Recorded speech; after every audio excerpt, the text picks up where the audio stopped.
Welcome to the Why Did I Get Cancer podcast. I'm Deborah Herlax-Enos, a small town girl turned TV nutritionist and healthy living expert. I design health programs for the average guy or gal, including those average guys named Metallica. On September 1st, 2020, I was diagnosed with breast cancer.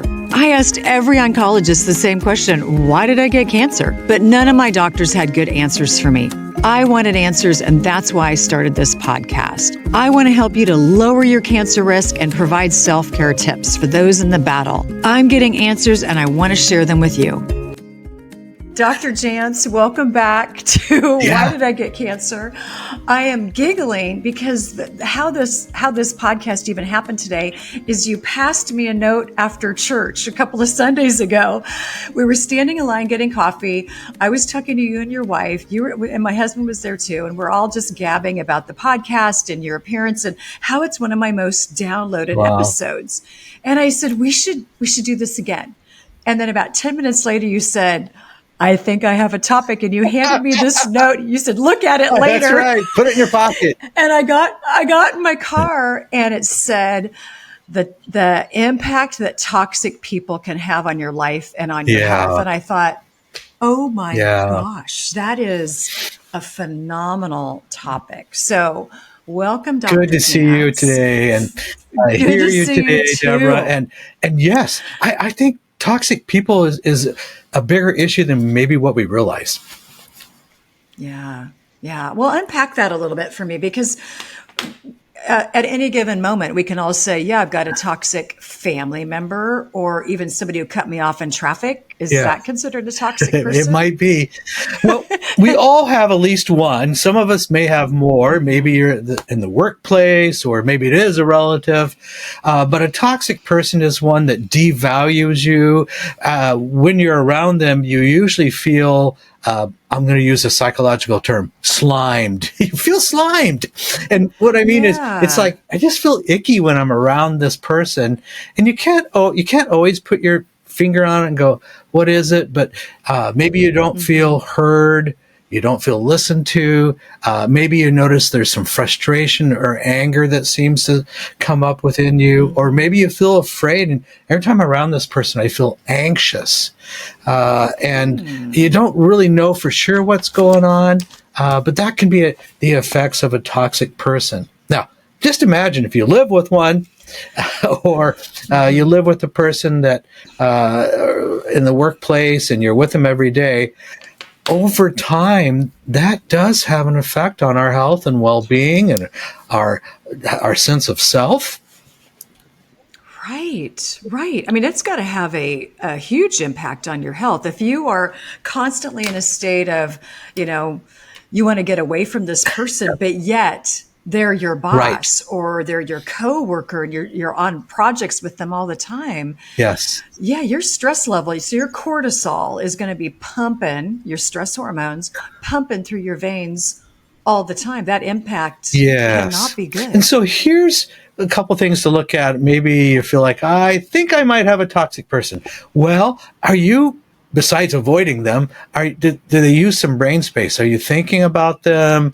Do you find yourself irritated and you're thinking about them, but you don't really want to, but you're thinking about them, or you're thinking about how to avoid them, or how am I going to deal with them? The toxic person in your life may try to exert power and control, so it can be quite emotionally abusive. Are they a person that's constantly demanding, and you notice, wow, I can't handle them, and those are the feelings. So is your sleep disruptive? Did you find that you sometimes maybe even dream about them, and you don't want to dream about them, but you notice that it really is affecting your sleep, and you feel like, wow, my appetite may be affected when I'm around them, or I know I have to be. It might be one or two extremes. If I'm eating because I'm anxious, or I just lose my appetite because I have to deal with this person. Wow. Okay. Yeah, that is hugely impactful on everything. So let's just even unpacking the sleep piece of it. If you're not sleeping well, you can't be well. So if this person is taking up headspace as you are trying to fall asleep, Is that your issue or their issue? Well, I think two words: personal power. We can give away our sense of personal power inadvertently. We didn't really want to, but if you're consumed by them or you're absorbed and you're thinking about them, it's as though that gets kind of what I'll call a stronghold. It's there, and maybe you feel maybe this is a toxic person that has deeply, deeply wounded you. And they could have wounded you through words, through physical. Obviously, a person that practices any kind of abuse is a toxic person. So, but maybe the wound or the trauma is pretty deep with this person. And so it's like, I've never been able to shake this off because the pain seems so deep. Or maybe over the years, things have compounded and it's just caused you to feel a lot of, maybe it's resentment. Maybe you realize, wow, I've kind of become embittered because of this toxic person in my life. So that will affect sleep. That will affect also other relationships. And, Deborah, when I think about toxic people, if we're carrying around a lot of that hurt constantly, then it does affect our other relationships. It does. It can't help but affect them. I think that, I've been around toxic people before, and I actually can feel my personality change a little bit. Yes.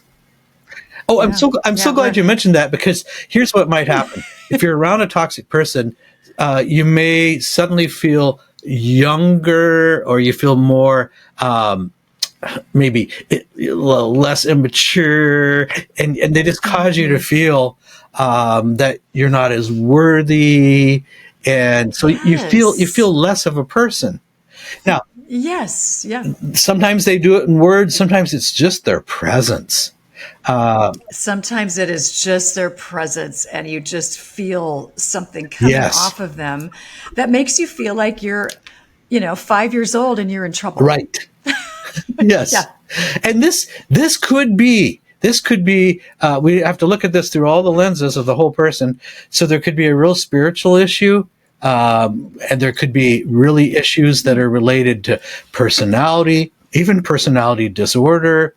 A toxic person could be a narcissistic personality, and it's all about them. It's all about their power and control. A toxic person could be somebody with an addiction. We tend then to be more abusive towards others. I know that's hard to hear for some, but addiction really does change a person, changes their personality. And so those are just a couple things to look at and go, do I live with somebody or have somebody in life that really there is an addiction issue? Right. And and I could see if this is at the workplace, perhaps there is a way out. Maybe you don't want to quit your job, but maybe you can get transferred to another department or whatever it is. But what if this is a family member, but maybe you only see them a couple times a year? Is that something you can just kind of, do some self-care and kind of, prepare yourself for somebody like that? I am glad you mentioned that. Family members, holidays, times when you go, holidays. Oh, yes. No. And it may be 2 months away and you're already thinking about, what am I going to do? What am I going to say when they say X? Yeah. So yes. I always like, if possible, to decide ahead of time, right down to the details. It sounds kind of funny at first, but even your personal presentation, the clothes you wear, you want to feel really comfortable in you. So this is not the time to try out a new pair of shoes that may be hurting your feet, right? I want you to feel good. That's a good tip. I want you to feel good about yourself. We're back to sleep and nutrition. I want you to have some good self-care, but also think about who can I, if I'm going to an event, who can I have with me that in a way kind of is a bodyguard? In other words, wherever I am physically, they're just always next to me. Okay. And I have maybe a certain code, like this is getting to be too much. Maybe I don't pull my ear, and it's like, okay, that's the code. That's It's the code. time to make an escape. So, but you've got to Yeah. pre-plan these. Also, pre-plan what topic you're willing to talk about, and what are the topics that, if you're baited on a certain topic, whatever it is, that you're not going to engage with. Okay, so you Yeah. really have to, in a way, rehearse and be prepared. And you have to decide ahead of time, okay, this is going to be a little challenging. It's going to be a little awkward at times, but I am going to handle it differently this time. And I am going to not give away my personal sense of power. Okay. It does not have to diminish my self-esteem. And so, but and even the person that's going to be with you, I don't know if it's a spouse or whoever it is that's going to be with you. Right. They need to know also, like, how to interject and even change a topic. That's good. Yeah, that's good. And maybe they can see the direction things Yeah. are going, the upcoming political cycle, or how you feel Yeah. about, this and that going on in the world. And somebody just says, hey, let's move on to less volatile topics, because some people just really enjoy getting into the debate. Well, and this may be And yes, exactly, Deborah. This may be a person also that they like conflict and they like to push your buttons. Yes. So Yes.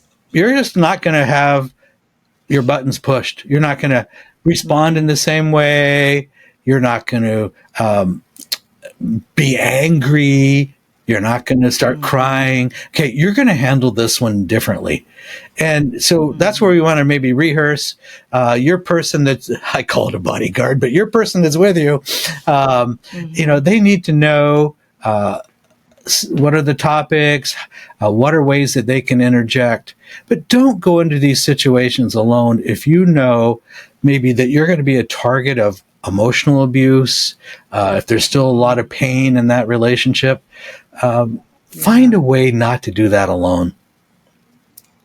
Yeah, that's good advice. I think you're just going to feel so much stronger if, if there's two of you kind of going head to head with this, it probably really helps. It does. And that's just a protection. Yeah. Now, we also know we need to check our heart. If you have a person that, they've been a toxic person in their life a long time, and it is painful. Well, one of the things you may have to look at is, how am I going to start to release some of that pain? How am I going to drain some of this off of me? And I may have to look at even issues of forgiveness. Am I in a place where I am carrying things that I really do not need to continue to carry because it's poisoning me? And so I know this is... Boy, that's a tough one. So basically you're saying, you have this interaction with this family member 6 times a year when you see them at events and holidays, but you carry it around. So you're saying you need to forgive them. I think we need to sometimes work on that. And I say work on it. I think we can make a decision, and maybe it's a redecision over and over, that I am releasing this. And, if we don't learn that, it continues, and the word I'll use is torture. It continues to torture us. And I don't mean this to sound easy, but I think it's something we need to look at. If we've been deeply wounded and injured, how am I going to release that pain? That doesn't mean that I'm in relationship with this person all the time. It does not mean I'm their best friend, okay? But it's become toxic to me. They're a toxic person, and my response to it becomes toxic. So I've got to look at, what can I do? Yeah, because you can't control them. Yeah. All you can really control is your reaction to their, I'll just say, bad behavior. Yes. And forgiveness. Is forgiveness, you mentioned, you handing away your personal power. Is forgiveness a way to get it back? Oh, I'm so glad you said that.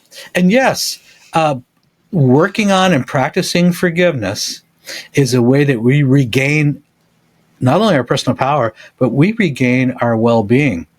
We know forgiveness and Really? practicing it is good for our immune system. We know if I struggle with depression or Wow. anxiety, I need to always make sure that I'm resolving forgiveness in my life. Do I have unforgiveness? If I'm so toxic and it's affecting my immunity, my body's getting sick. So we need to remember emotions always go somewhere. Okay. Oh, And that's they so can land in our good. body and make Right. us sick. Wow. Okay, so practicing forgiveness can actually improve your immune system. Absolutely. Absolutely. I see things. Okay. This is actually our 40th year at the Center of Place of Hope.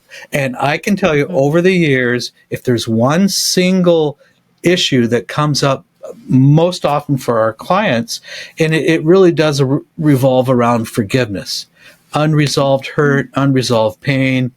And if I really want to release that baggage, I really want to live differently and feel differently about myself, I do have to figure out forgiveness. Okay, so forgiveness, and I practice it because I feel like I've struggled with it, and I wonder, is that, did that impact my cancer diagnosis? But sometimes forgiving somebody who has really Yeah. hurt you, either physically, mentally, verbally, you name Yeah.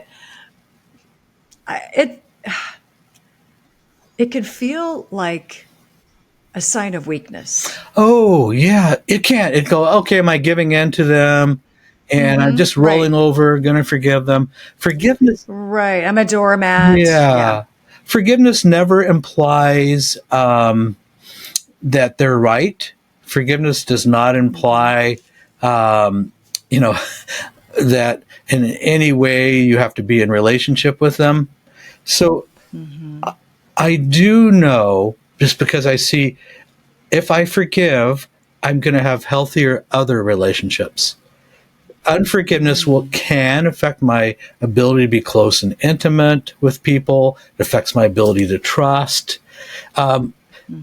You've probably met somebody who they're so full of resentment and bitterness.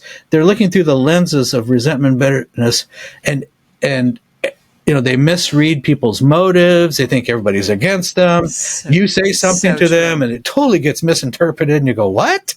Yep. Yeah, Yeah. I didn't say anything resembling yeah. that. Right. So they're easy, and one of the ways to see, are you easy to pick up offenses?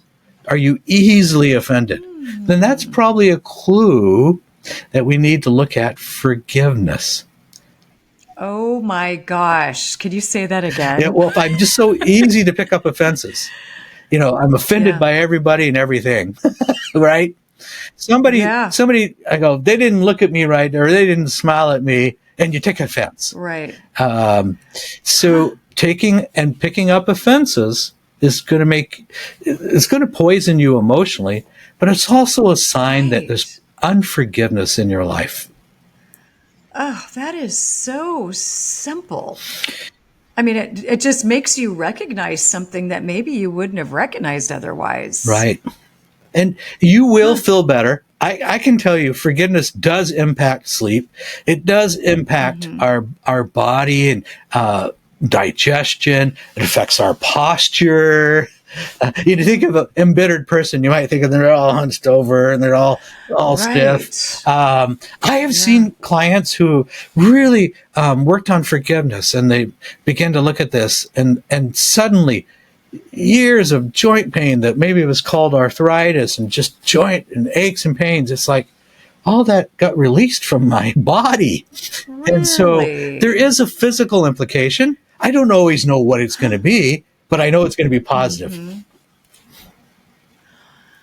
Wow, that is really amazing. So not forgiving somebody, being easily offended, taking things the wrong way, that has to go someplace in our body. It, And yeah, it could go to your joints, it could go to your liver, it could go to your wherever and cause we problems. do store old hurt and emotions if we do not practice forgiveness or release them. I do see a lot of physical concerns that people bring in. And I'm not saying this is the magical answer for everything, but I'm saying when we address it, we know it will have a positive impact in a person's life. If you're engaging in self-destructive behavior or cutting, hurting yourself, anything that is self-destructive, we do need to look at what is going on in the forgiveness department. I get this question a lot. What do you store in your freezer? Because I like a good dinner, but I also don't want to spend 45 minutes to an hour in the kitchen every night. So here's what I do. I actually make a lot of soups. And one of the reasons I like soup so much is that as you're cooking it up, the nutrients are staying in the pot. If you're cooking things on the barbecue, the nutrients are going to be seeping through your cooking apparatus and, the basket that you got the food in or whatever. But that's what I love about soups is that everything just stays right there in the pot. So it feels a lot more nutrient dense to me. And in the winter, I also like the fact that it's so warming. So I'm going to tell you about one of my favorite soups that I always have in my freezer. And it's by a blogger. Her name is Damn Delicious, and it is her chicken noodle soup. So it's one of my favorite items. I just made it for book club last night. And I made a lot. So then I'm going to freeze it. I freeze it in 1 to 2 cup, sometimes 3 cups. So that way, if it's just me having dinner, it's a 1 cup. If it's my husband and I, it's a 2 or a 3 cup. And it's made with chicken breast. And this is one of the reasons why I want to tell you about this deal at Butcher Box right now is they have free chicken breast for a year and $30 off of your first box. So basically, you get to choose your own protein. It could be ground beef, it could be salmon, or the chicken breast. And this is when I use chicken breast because what I find is that when you put chicken breast in soup, it stays moist and it creates a lot of like a really savory experience. Can I say that? I'm clearly not a chef, but I really like to eat. So go to butcherbox.com/Enos, use the code Enos, and you can get $30 off of your first box. And you get to choose your own protein for free for a year. You get to choose again between chicken breast, which is my current winter favorite, ground beef, or wild Alaskan salmon. Hope you enjoy. Is forgiveness something you've seen in your last 40 years? There something that you need to practice on a daily basis? I think we do need to be aware of it on a daily basis. We've all been on the receiving end of attacks and things that were unjust and not right. And we live right now in a culture that seems to be a lot of blame, a lot of cancel this, cancel that. And so I'm just saying, don't take that personally. That's probably not about you, but be sure don't to carry around the hurts. So I know personally, though, I didn't realize it for many years, but I know personally the effects of having unforgiveness. And I had a family member that was growing up extremely emotionally abusive. And I didn't realize till many years later, after this person even died, oh, my goodness, I started to connect the dots. And, I do remember, it's been a few years ago, but I remember writing a forgiveness letter. I go, I got to figure out how to take care of this. I wrote a forgiveness letter, and I went to the grave site. And that's powerful. I read my letter, and then I stuffed it there at the gravesite. I left it there as just a acknowledgement. I'm leaving this behind. So I know personally the effects that unforgiveness can have, and I know the effects that forgiveness can have in a positive way. Yeah.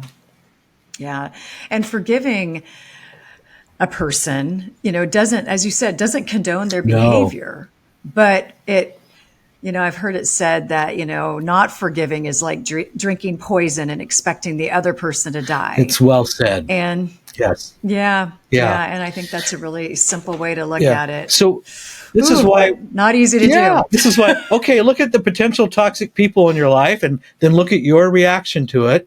because we're only responsible for what we do with it. Have you stored up a lot of emotional injury? Have you suffered a lot with maybe sometimes unexplainable physical issues? And maybe sleep is nightmarish at times. So it's just something to look at and to see if this fits. Because, again, we can only control what we do. Yeah. Yeah. And I guess that's where our true power really lies, is that we can only control what's going on in our own yard. Yeah.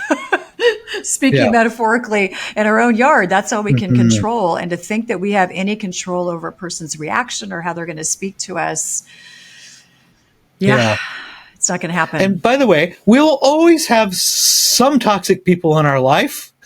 Okay. Yep. And some of them are toxic because it's by intent. They have a malicious intent to be hurtful. That's what they're trying to do. Other people are toxic because sometimes they're really clueless, right? They grew up a certain way. This is the way I've always been. What's wrong with you? This is the way I am. Okay. They're like clueless. Okay. So, but either way, we still have to come back and go, what's my response to this? Yeah. And I think the hard one for me is when I'm in the middle of that toxic moment of, instead of rushing to give a response, I'm working on pushing the pause button and not taking on their negativity and not taking on their energy. And instead of, responding to their question or whatever it is, or their statement, I might ask them a question. Can you explain what you mean by that? Or, I'll try to reframe it a little bit to just slow it down, because I'm a high energy person, and my mind is going. And sometimes I don't do it well, and I just get right in there with them, and we're both slinging mud. So, but if I can push the pause button and maybe ask a question, then it seems to diffuse it. Yes. Yeah. Well said. Yeah. But I'm learning. Well, we all are. And we're always learning about, okay, who's safe? No, a toxic person's not emotionally safe. And so I would say trust yourself, trust your gut, trust your discernment. If you continually are around a person that is causing you a lot of grief, okay, we don't tell them, hey, you're a toxic person, come on. Right. That's not, but we're identifying who these people are, and ask yourself, do I feel emotionally safe around them? Am I trusting them? There are people that may say something to you verbally, and they do something entirely different. They're passive aggressive. Sometimes we're on the receiving end of other people's own anger. They're an angry person. It's nothing to do with you, but you end up being the target. So let's just increase our awareness of this. Yeah, and I think awareness is super helpful. And I will say I have attracted my fair share of toxic people in my life. But really post-cancer, I had the opportunity to make some decisions about whether or not I wanted to keep some of these toxic relationships. And I'm happy to say I don't have them anymore. Yeah. Of course, life just happens, and you do have people in your life, and maybe they're family members, maybe they're coworkers, but I have reduced my exposure. Yes. If that makes sense to these people. And that feels a lot safer now. That's really good. I like how you put that, reducing the exposure. And that's what it is. Yes. And sometimes, and you said this so well about we attract, we can attract people to us. And if we're unhealthy, we might be attracting other unhealthy people. And cancer can be, it's that great awakening that says, what do I need to change? And sometimes it's a change in relationships. It really is. And that, for me, that was, I heard a long time ago, somebody said, people are like elevators. They either take you up or they take you down. And I thought, okay, after cancer, it became very clear what people were elevators taking me up. And those are the people that are in my life now. And those are the people that are part of my inner circle. Yes. But, you also, there's some scary moments too of, wow, I'm cutting people out of my life. And so that might be scary during that time, but I would think that would open up some space to really create some great new relationships. Well, that's the point. Now I can create and maintain other healthy relationships. It makes some space for that. And there is nothing more rewarding than having good, healthy relationships. I was just having the conversation not long ago with my wife and said, really, when it boils down to it, what do we have? Well, we have the quality of our relationships. And so we want to always do a little evaluation and just go, okay, the 5 closest people in my life are 4 of those in the toxic category? I don't know. Who's influencing my life? And we want to have 2, 3 that are really close to us, that we really trust. But who's the core group in your life, and how are they influencing you? Yeah, that's a really good question. And can I also throw in there, what about toxic things in your life? Maybe it's not people, but you have the news on all day long. You're listening to talk radio, loud music. Can all of those things affect you like a toxic person? I think they really do add up. And what's my environment feeding me? If I'm on a nonstop news channel, whatever, and then I end up, because most people right now, when they do that, they end up not feeling any better, and they feel more confused. It's like, okay, I don't even know what's true. All right. So that sense of distrust is a big theme right now. So be careful about what you're feeding yourself in your environment. We believe here at the center that environment's really important. So we even do our rooms and our environment in a certain way. We believe that music's important. We want to create more of a healing environment, even right down to the lighting. And what is the lighting? All that affects us. That is great. So while you're making these changes and, reevaluating some of your toxic relationships, it sounds like you need to you work on your home environment also. Yeah. If you're in a home environment that is extremely cluttered, disorganized, dirty. Okay. I was just talking with a person, met with a person who's has been given a cancer diagnosis.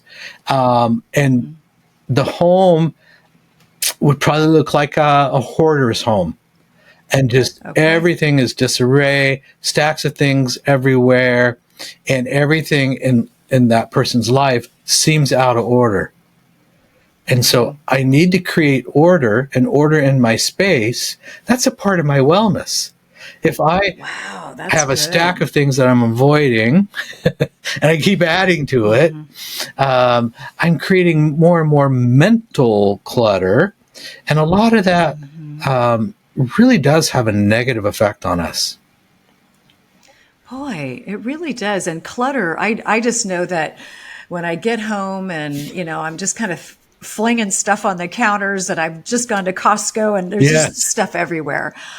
I'm grateful that I did the Costco run and I have all the food, but it makes me a little anxious to just look at the piles of stuff and the things I need to unpack and all of that. So can your home environment bump up your anxiety? Yes, because it's going to create order or a sense of disorder.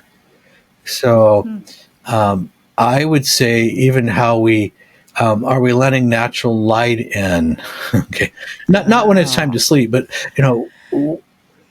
some tend to pull all the blinds, and I hide away, and I go on a screen, and I waste my evening in social media.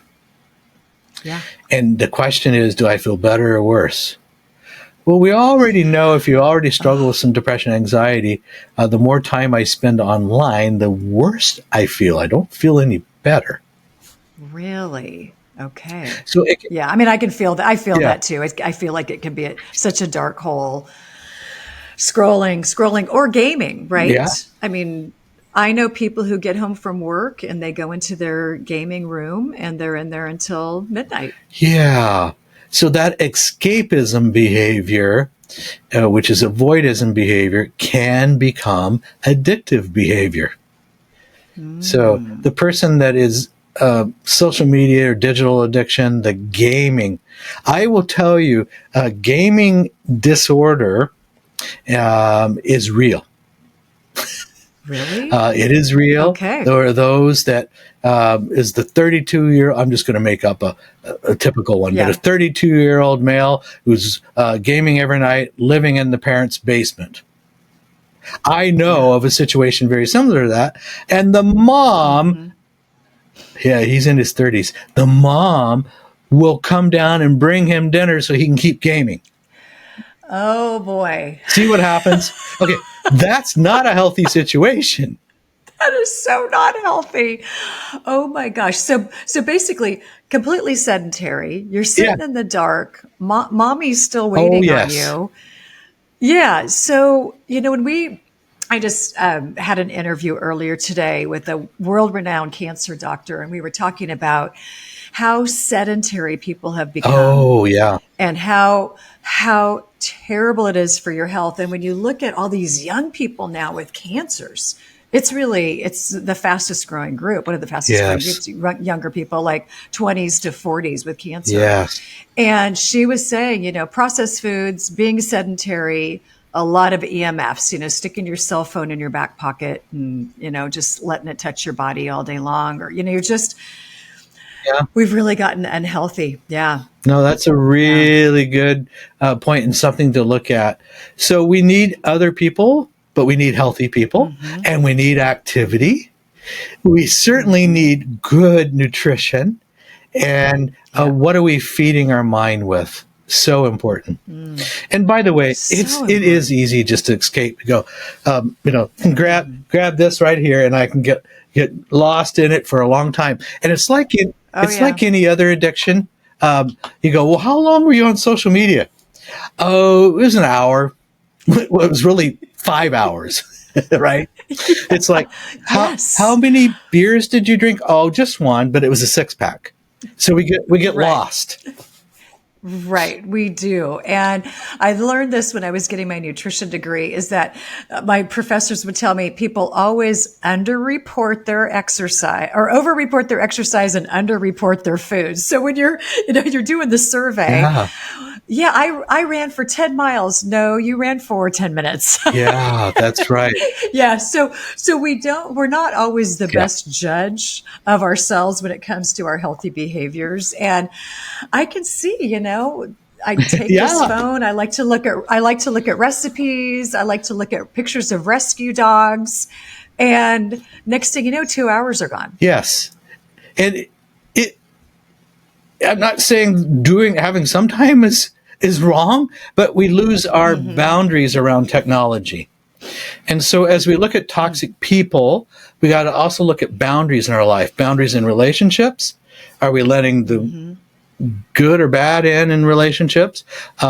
Boundaries in what we're allowing to come through our eyes and social media, Right. boundaries around Hmm. our nutrition, so having a sense of impulse control. Okay. Yeah. Mm. Sometimes a toxic person is very impulsive. We call it low impulse control. They're just acting out, saying Okay. things verbally, and they're hurtful. Yeah. Well, we need to ask Hmm. ourselves, how's my own impulse control? Am I controlling my impulses Mm. related to food, alcohol, gaming? How's my impulse control? Do I have good Right. Because it's boundaries all around going it? to, right. And it's all going to impact your health at some level. Yes. Yes. Yes. Yes. Okay. So yeah, you've given me and us, all of us listening, so much to think about today. And I wanted to just tiptoe into Okay. anxiety. And I loved your book, The Anxiety Reset, that came out maybe a year ago, So, 2 years yep. ago. Yeah. And so I have to think that a lot of the behaviors we see today with a lot of phone use, watching too much news, getting too involved in, the news cycle, and there's a presidential campaign. I mean, it's just like all the things that could just derail you, and you can probably move pretty easily into anxiety. Yes. And I've got to imagine that has such an impact on your health. Yes, and we live in an anxious time, and by that I mean anxiety is the number one non-medical diagnosis right now. So anxiety disorder, there's social anxiety disorder, generalized anxiety, panic attacks. So anxiety comes in different flavors, but a sense of just anxiety that you can't seem to brush it off. It's always there. You kind of wake up with that pit in your stomach. So Right. anxiousness. And this is where I say a toxic person probably can create a lot of anxiety if we allow them. Yes. Now, by the way, you Yes. know if it's anxiety because anxiety is different than worry. Worry is mental. Worry is what I'm thinking, and I can dwell enough on worry that I start to have physical symptoms. And so, anxiety usually means there's a physical symptom. I might occasionally get sweaty palms. It disrupts my sleep. I wake up in the night and my heart's racing. Have trouble with concentration. I can't seem to concentrate because I'm anxious. I have a hard time making a decision. Anxiety slows down our decision-making progress.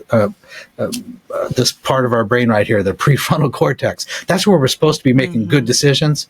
When you're anxious, your body kind of skips that part of your brain and it goes back to the more primitive part of your brain, and you get either freeze, you just can't make a decision because you're so anxious, or you just feel like Right. running off. Interesting. Okay. And so that is going to have a huge impact on your Yes. health because of the physical manifestations of anxiety. Oh, yes. And there are. And it's going to be very similar to what a toxic person can do if we allow them. So, because an anxious body, well, we know it's going to affect digestion. We know that over time, Right. you're going to experience maybe a lot of just gut issues. But I've also seen a lot of unexplainable, even joint pains and just headaches. There's the anxiety that causes you at times to overeat. I'm eating. Yes. I've seen that a lot in my practice. Yes, I'm Yes. eating to feel comfort. Yeah. So, Right. Right. Food is love. Yeah. mm, Yeah. So, you mentioned about taking back your personal power through the power of yeah. forgiveness when it comes to toxic people. Is there a first step when you've recognized, oh my gosh, I think I'm anxious about XYZ? Is there a first step you can take? Yes, and dealing with I'm anxious because of a person. Or just anxiety in general. Oh, Maybe you okay. just like you'd Yeah. mentioned you wake up in the morning and you just have that dread of, yeah, maybe you're going to see that person who pushes your buttons, or maybe you have to make a presentation at work and get up in front of a bunch of Yeah. people. Nobody likes to do public speaking, right? So, and there are sometimes normal anxieties. If you were just handed a diagnosis, if you were just experienced a loss or something totally out of your control happened, your response, and it'd be a natural one, is to suddenly feel anxious and your body kind of goes into that anxious state. We just can't live there day after day. So Right. anxiety requires a plan. And so one of the things we need to look at, sometimes we don't even know all the things that are creating anxiety. I have over here, a journal. Okay. So even if you said, okay, 15 minutes before I go to bed, and I want you to write out what were the predominant emotions anger for the day: anger, fear, guilt, shame. But Ooh, I'm writing this what down. was Oh, controlling great. you this day? When I say anger, hurt could be a form of anger. So that whole area. Okay, so anger, fear, anxiety, worry, and then the other category would be guilt. And with guilt, I'd say shame. Things I felt shameful about. But what was the predominant emotions? Right no more than 15 minutes. And on maybe a scale of 1 to 10, 10 being really big, what was my anxiety, my anxiousness? How would I rate it? And then the last question, just to ask yourself, I just want you to do this for a couple weeks. But the last question to ask yourself is, what did I do with my anxiety? Where did it go? And just make some notes. Oh, I guess I stopped every day at a fast food drive-through place, and I kind of binged in the car on my way home. I guess that's what I did with my anxiety. So what is it? Yeah. What did you do with it? So really, well, I just want to increase an awareness and see, okay, this is what's going on. And, just a couple weeks of writing some notes in a journal can be quite enlightening. It's just a place to begin. Right. So self-awareness. Yes. Yeah. I had a client years ago when I was first starting my business, and I'm a certified nutritionist, but she caused me so much anxiety that every time I would see her, I would buy an apple fritter and eat it before I saw her. And I thought, finally, after about 6 weeks of that, I thought, oh my gosh, I'm a certified nutritionist. I am just like mowing down this apple fritter. That's probably 1,500 calories of just junk food to gear myself up to meet her. And I needed the money. Like I couldn't let her go as a client. And finally I just thought, this is impacting my health because I'm eating crap that excuse my language, I'm eating stuff I would never, ever eat. So it was such an empowering day when I was able to say, you know what, I'm not the person that you need to be working with, but let me refer you to 3 other people who might be able to handle you better than I can. Good. So it just felt so powerful but similar. I was, kind of taking notes, maybe not at night, but during the day, of just like, oh my gosh, I don't like who I'm becoming around her. Yeah. That's what a great example.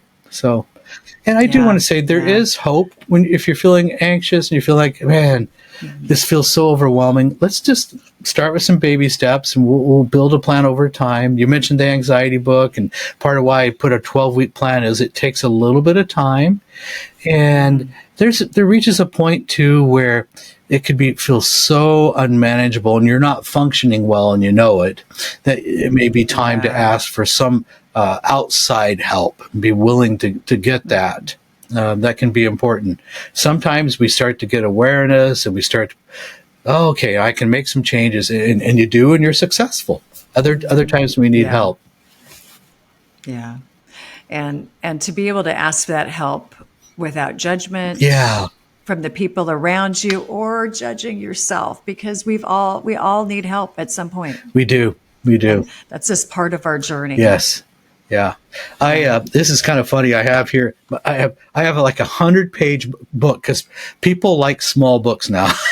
Our attention span has dropped. But this is how to deal with toxic people. It's like, I don't know, it's like 111 pages. All right. Oh my gosh, that's great. Okay. But this little book is in airports everywhere, and something about an airport and toxic people, right? That's great. I need to get a copy of that for my next flight. But because I have to tell you, I know from experience, we all have these people in our life. We all do. We do. And it's something that, and sometimes they sneak in. A toxic person could come as very, I don't know, outgoing or charismatic, and you go, oh, that's a great, and then you kind of get to know them, and you go, oh, something's really wrong here. So, there's something off here. But then it feels like it's too late. So, but it's not. It's never too late. And doing the, like you said, the self-care, taking your power back by forgiveness. And I love the idea of the journaling before bed of, okay, what were my primary emotions today? And not, you said put a 15-minute cap Yeah. on it, because it'd be really easy to just do, 3 hours of, I hate everybody. But putting a cap on it of 15 minutes is probably also Well, really and if you helpful. feel like keep writing and writing, writing, that tells you something's going on. Sure does. Yeah, it sure does. So, oh, Dr. Gregg Jantz, always a pleasure to talk to you. I feel like I have certainly had my share of toxic Yeah, people me in my too. life. I feel pretty toxic free Yeah. now, which is great. But this is the conversation I wish I could have listened in on in my Yeah. 20s. So I'm just believing that this conversation is going to be such a blessing to anybody who gives it a listen. So thank you again for Oh, coming you're on. Why did I welcome. get cancer? Absolutely, Deborah. And there really is hope. And There thank is you for hope. all that you do, because you're a voice of hope. Oh, thank you so much. I love this new mission I'm on. Yeah, it's a good one. And we need you. And Oh, so, thank you. so please continue what you're doing, because what you're doing shows us there really is hope. You've walked it, Oh, and you show us that oh. there's another side. Thank Yeah, you. On the other side is much yeah, joy. Yeah, much joy and hope. So thanks, you're Dr. welcome. Great to be with Jantz. you today. I take a fair amount of supplements. I admit it. But I'm also starting to use them on my skin topically. And one of the ones I use is vitamin C serum from the Body Deli. After a long day in the sun, I'm surfing, I'm swimming, I'm walking with friends. I just feel like sometimes my skin needs a little extra superfood boost at night. So I'll put this vitamin C serum on at night, put a moisturizer on top. I feel like my skin just looks more luminous, and it certainly just looks a little brighter in the morning. You can use the code ENOS15 to get 15% off. Go to bodydeli.com, and I hope you enjoy it. Hey, y'all, can you do me a favor today and go and leave a review of this podcast? I know that the more great reviews, wink, wink, emphasis on great reviews that I get, along with more downloads and more subscribers, that pushes this podcast out to people who might normally not even find it.